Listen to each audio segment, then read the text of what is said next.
with this rise in numbers comes the need for shelter. It needs for space. Exactly, Andy, and we've been seeing in the past 2 weeks our local shelters, nonprofits like the Homeless or Opportunity Center for the Homeless in Central El Paso. Then we have the Sacred Heart Church down in South El Paso that's been sort of a sanctuary spot where migrants came because they were told that they were not able to be picked up by CBP or ICE over there. So a lot of them actually congregated around the streets. We could see streets just filled with people, over 1,000 at one point, and that was not really that long ago, maybe 2 days ago right now. But we do have our reporter Skylar Soto over there, and Skylar, I don't know if she's joining us right now, if she can tell us, Skylar, what are you seeing right now? Like I said, just 2 days ago we saw over 1,000 people down there by Sacred Heart, but what are you seeing at the moment?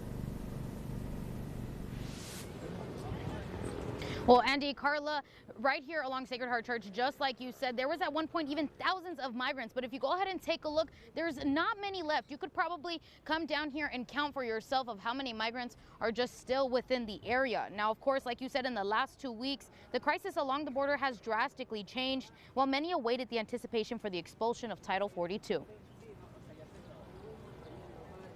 Back to when migrants started to gather in South El Paso. Migrants setting up tents, crowding the Opportunity Center and sidewalks outside Sacred Heart Church almost 3 weeks ago, overwhelming volunteers and church leaders. Our capacity here is about 120, 130 persons.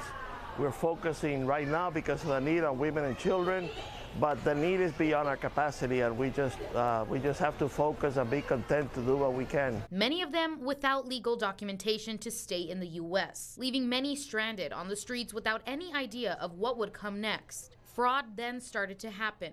Scammers selling migrants fake immigration paperwork. And around this time, the city announced the anticipation for 12 to 15,000 migrants to cross into the United States, preparing with the El Paso International Airport in efforts to transport migrants to their destinations. And just 2 days before the end of Title 42, U.S. Customs and Border Protection agents conducted a targeted enforcement operation to get migrants to surrender near the 2 shelter sites. Flyers were issued out to the migrants in the downtown area, advising them that this is their last opportunity to turn themselves in before enforcement actions are taken. The plan worked, and 917 migrants voluntarily surrendered themselves for processing near Sacred Heart, and an additional 44 were taken into custody by ICE agents, also saying a majority of those who surrendered were released. And on May 11th, many await the end of Title 42 at 10 p.m. Mountain Time, and all migrants will now be processed under Title 8.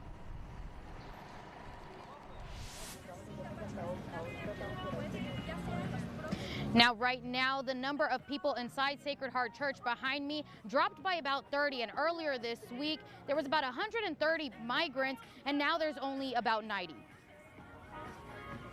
Yeah, and Skylar, we talk about just the contrast. You just mentioned it in terms of the sheer numbers there at Sacred Heart and how that has dropped considerably. But do we know where some of these people went after?